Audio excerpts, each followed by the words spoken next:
Doctor Vijay Bhaskar, masters in orthopaedics, Hyderabad. ఈరోజు orthopaedic సమస్యలు అనేది మనం రోజు చూస్తూ ఉంటాం.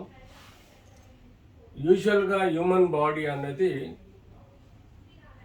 ఫీటస్ గర్భంలో ఉన్నప్పుడే స్పైన్ బోన్స్ ఫార్మేషన్ నుంచి మనకు ఎంబ్రియో డెవలప్ అవుతుంది. అక్కడ నుంచి మనకు టోటల్ బాడీ స్ట్రక్చర్ని మెయింటైన్ చేసేది skeleton of the human body.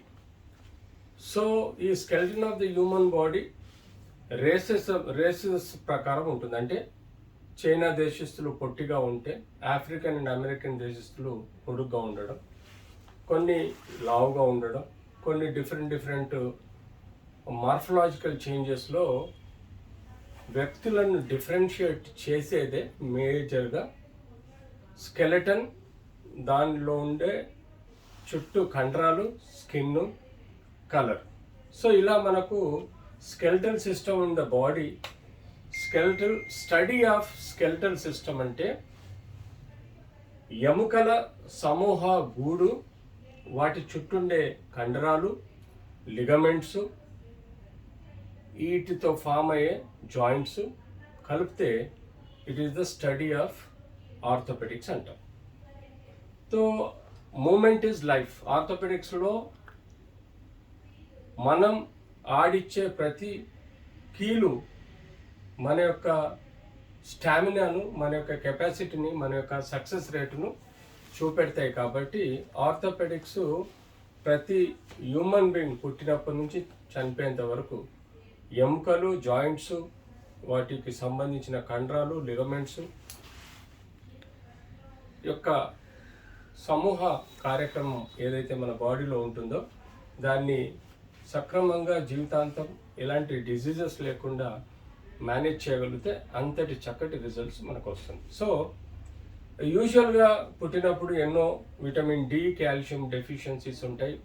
Pour కంట్రీస్లో vitamin D, calcium, sufficient nutrition లేకపోవడం వల్ల పిల్లలు రికెట్షియా అనే డిజీజ్కి లోనే ఆస్కారం ఉంటుంది. పిల్లలలో కంజెనిటల్ డిఫార్మిటీస్, బోన్స్లలో వచ్చి సమస్యలు వచ్చే ఆస్కారం ఉంటుంది. అలాగే ఏదైతే స్కెలెటల్లో డిఫార్మిటీస్, కంజెనిటల్ డిస్లొకేషన్స్, సబ్లక్జేషన్స్ జాయింట్స్లలో ఉండడం ఉంటుంది. అంతేకాకుండా మనకు congenital diseases, bone formation it self, అంటే బోన్స్ ఫామ్ కానీ ఏమైంది అంటే ఒక జాయింట్, ఒక ఎముక, ఒక లింబ్ లేకుండా కూడా పుడతారు. అలాంటి ఆర్థోపెడిక్ డిజేబిలిటీస్ కూడా మనం చూస్తాం. సో ఇది పిల్లల్లో అయితే నెక్స్ట్ కొన్ని ఇన్ఫెక్షన్స్, బ్యాక్టీరియా, ట్యూబర్క్లోసిస్ సంబంధించిన డిజీజెస్ కూడా మనం పిల్లల్లో చూస్తాము, పెద్దల్లో చూస్తాము.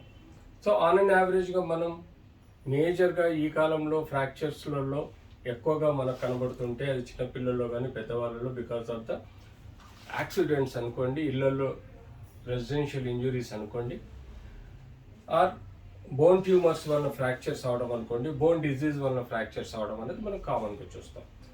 సో బోన్స్లలో బోన్ డిజీజ్ అంటే బోన్ కుళ్ళిపోవడం, చీమబట్టడం, దాన్ని మనం ఆస్టోమైలిటిస్ అంటాం.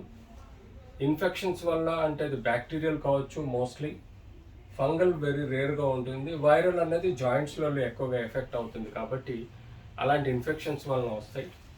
అంతేకాకుండా కీలవాతంలో మనం ఎక్కువగా ఎన్నో రకాల కీలవాతాలు ఉంటాయి. అందులో రుమటైడ్ ఆర్థరైటిస్ ఉంటుంది, గౌటీ ఆర్థరైటిస్ ఉంటుంది, సోరియాటిక్ ఆర్థరైటిస్ ఉంటుంది, నాన్ స్పెసిఫిక్ రుమటైడ్ ఆర్థరైటిస్ ఉంటుంది, డీజనరేటివ్ ఆస్టియోఆర్థరైటిస్ ఉంటుంది, ట్యూబర్క్లోసిస్ ఆస్టియోఆర్థరైటిస్ ఉంటుంది, సెప్టిక్ ఆర్థరైటిస్, ఇలా ఎన్నో ఆర్థరైటిస్ ప్రాబ్లమ్స్ మనం చూస్తుంటాం. ఇది ఒక ఏజ్ను, ఒక వంశపారంపర్యంగా క్లినికల్ హిస్టరీ ప్రకారం తెలుసుకోవాల్సిన కీలవాతం. ఆ తర్వాత మనం ఆర్థోపెడిక్స్లో రెగ్యులర్గా కంప్లైంట్ చేసేది కాఫ్ మజిల్ పెయిన్ అంటారు, షోల్డర్ పెయిన్ అంటారు, షోల్డర్ తిప్పలేని పరిస్థితిలో ఉందంటారు, నడుములో పెయిన్, మెడలో పెయిన్, డిస్క్లో నడుములో పెయిన్ రావడం, హిప్లో పెయిన్, నీలో పెయిన్, ఇలాంటి ఎన్నో సమస్యలు వాటి యొక్క జాయింట్స్ యొక్క అనాటమికల్ వేరియేషను, ట్రమాటిక్ వలన మనకు ఎక్కువగా మనం చూస్తూ ఉంటాం. ఇది స్పెసిఫిక్గా జాయింట్ ఆర్థరైటిస్లో మనం చూసే సమస్యలు. అంతేకాకుండా స్పైన్ ప్రాబ్లమ్స్ కూడా మనం ఎక్కువగా చూస్తూ ఉంటాం.